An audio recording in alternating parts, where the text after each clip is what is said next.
Joining us live with more details on this, Ashutosh, while these numbers could be worrying also, the fact that, we've reached 7 lakh, it means obviously that the administration needs to take a lot more steps. I'd also like to understand from you, how is our recovery rate and what's our fatality rate like?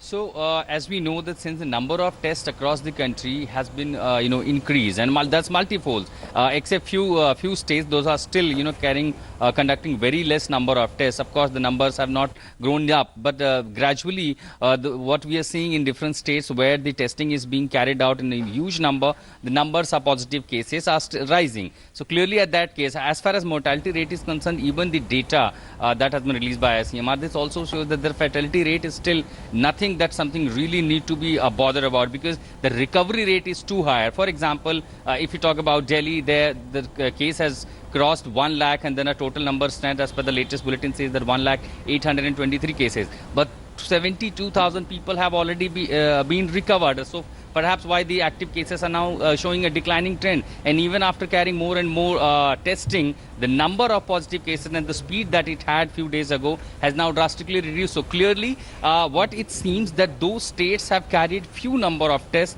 may suffer in coming few days. However, the states, those who have carried out highest number of testing, may witness a significant decline in the trend of positive cases. So clearly, that is somewhere is going to now differentiate in coming days. The states, there will be fewer cases, those who have carried maximum tests. There will be more cases, those who have carried less tests. All right, Ashutosh, thank you for joining us with those details. As Ashutosh put it, while those numbers will be very, very worrying, it's also important to highlight here that we've ramped up our testing. That's why numbers are going up. And also that our recovery rate is good. Our fatality rate is also very much under control. Let's break down now the state-wise updates coming in, focusing first on Maharashtra, where the government has allowed hotels as well as other entities providing accommodation services to resume operations, but it will be limited and it will be at 33% capacity.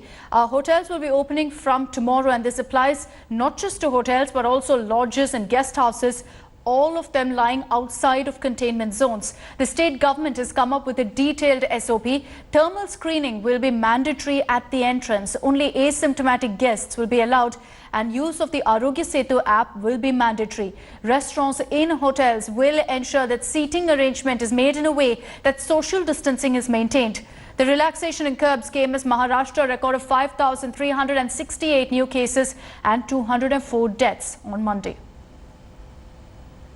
Taking all the precautions, like as at the point of entry when the guests come in, we need to do the thermal screening and check his temperature. Once they're within the norms, we allow them to come inside. Then we are supposed to have as soon as they come in, there's going to be a glass partition on the reception counter. So there's a partition between the receptions and the front office.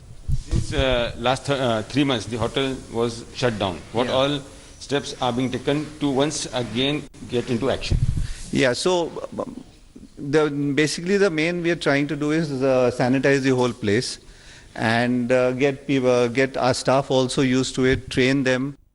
Hello everyone, this is Rahul Kamal here. Hope you enjoyed this video. For the latest news and analysis, like and subscribe the India Today YouTube channel, and don't forget to press the bell icon to stay updated.